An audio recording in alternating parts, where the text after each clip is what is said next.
কথা বলছে বোবা ইমারত। ইতিহাস ভুলিয়ে দেয়া সদ্য বিদায় ক্ষমতাসীনদের হিংস্রতা ও দানবীয়তা আঁকা হচ্ছে। প্রতিবাদ করলেই সন্ত্রাসী সাজানো ও খুন হওয়া ভাইদের বুকের তাজা রক্তের কথা স্মৃতিতে গেঁথে দিচ্ছে রাষ্ট্র সংস্কারের দায়িত্ব নেয়া তরুণরা। আবার নতুন করে জন্মাবে বলে বিপ্লব আর সংস্কার পাশাপাশি হাঁটছে শহুরে দেয়ালে। গ্রাফিতির ভাষায় জাগ্রত রাখবে দ্রোহের পদযাত্রা।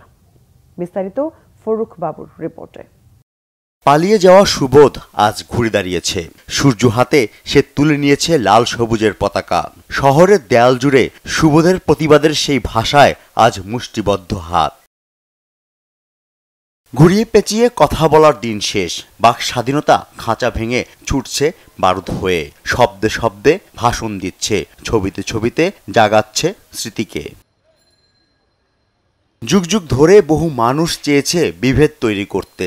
জীবনযাত্রা, সংস্কৃতি, ঐতিহ্য যার মধ্যে প্রভাব মিলেমিশে যেতে বাধ্য।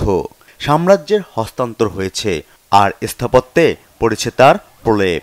বিপ্লব পরবর্তী সময়ে শিল্প, সাহিত্য, সংস্কৃতিতে বিপ্লবটাকে জিইয়ে রাখা, বিপ্লবটাকে ধারণ করা খুব গুরুত্বপূর্ণ। কারণ আজকে একটা বিপ্লব হয়েছে, এটা আমাদের পরবর্তী জেনারেশনের কাছে আমরা পৌঁছে দিতে হবে। এটা কীভাবে পৌঁছাবো? শিল্প, সাহিত্য, সংস্কৃতি যখন বিপ্লবের ছাপটা থাকবে।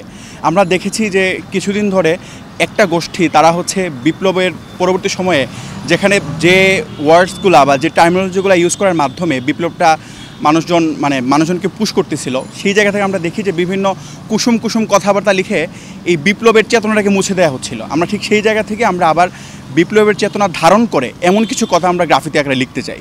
স্মৃতির রেড সিগন্যালে জ্বলে ওঠে লাল বাতি। যে ফেরেনি আমি নিয়েছি তার খোঁজ।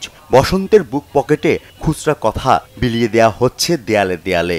আমাদের আন্দোলনের ওই সময়কার যেই দাবিগুলো ছিল এবং মানুষের মনের যে বাসনাগুলো ছিল, জাস্ট তাদের সেই মনের যে আশা ভরসা, সেই প্রতিফলনটি আমরা দেখতে পাচ্ছি দেয়ালে ফুটে উঠতেছে বিভিন্ন স্লোগানের মাধ্যমে। মুগ্ধ যে পানি দিতে গিয়ে যে সে আজকে শহীদ হয়েছে, ঠিক আছে, সেই মুগ্ধকে যেন আমরা ভুলে না যাই, সেই রংপুরের যেন আবু সাইদকে আমরা ভুলে না যাই।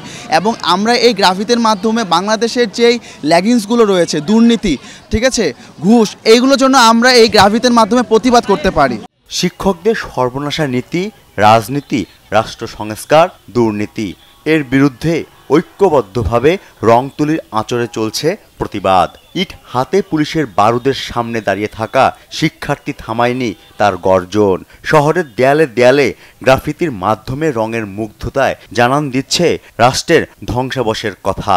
আবু সাহিদ সহ আরও অনেকে মারা গেছেন, তাদের স্মৃতিচারণ করে আমরা এগুলো রঙের মাধ্যমে তুলে ধরছি। এতদিন আমরা যে অত্যাচারের শিকার হয়েছি, যে আমাদের ভাইদের যেভাবে মারা হয়েছে, বোনদের যেভাবে মারা হয়েছে, তো আমাদের মনের ক্ষোভটা থেকে আমরা দেয়ালে অনেক কিছু আঁকছি। আমাদের দেশ আমাদেরই গর্ব, এটা আমাদেরই করতে হবে। তরুণ সমাজ যদি জাগে, দেশের জন্য সবকিছু করতে পারবে। প্রধানমন্ত্রী পদত্যাগ করেছে, নতুন দেশ সংস্কারের কাজ চলছে, ছাত্ররা সবাই মিলেমিশে কাজ করছে, দেশের উন্নতি আসবে আমরা ইনশাল্লাহ আশা করি। দেয়ালগুলোর মাধ্যমে আমরা চেষ্টা করছি আমাদের যে ঘটনাগুলো ঘটে গিয়েছে সেগুলোকে তুলে ধরার। এই যে সমাজের মধ্যে অরাজকতা সবকিছু মিলিয়ে এই যে একটা দৃষ্টি সৃষ্টি হইলো, এর বিরুদ্ধেই স্টুডেন্টরা দেওয়াল লেখন করতেছে। জনতার মাঝে আছে নির্জনতা। নিজেদের প্রকৃতির সাথে বিলিয়ে দিতে গ্রাফিতির পাশাপাশি বৃক্ষরোপণ করছে তরুণ সমাজ। আমাদের শহীদ ভাইদের স্মরণে আজকে বৃক্ষরোপণ করতেছি। নতুন করে যে স্বাধীনতা পেয়েছে, আমরা চাই সেই স্বাধীনতাকে ধরে রাখতে। এখন এই ছাত্ররাই পারে এই পরিবেশটাকে নতুন সুন্দর করে তৈরি করতে। অনেকদিন পরে আমরা নিজেদের মতো করে এই দেশটাকে গুছাইতে পারতেছি, এটা আমাদের জন্য অনেক বড় পাওনা। ডক্টর মোহাম্মদ ইউনূস স্যারকে যে আমরা তরুণ প্রজন্ম তার সাথে আছি, ছিলাম এবং থাকবো। স্বাধীনতার মূল্য দিতে রাজপথে যেন আর জীবন বলি না হয়, বুক ভরা সেই আশা নতুন প্রজন্মের। ফরুখ বাবু, বাংলা ভিশন, ঢাকা।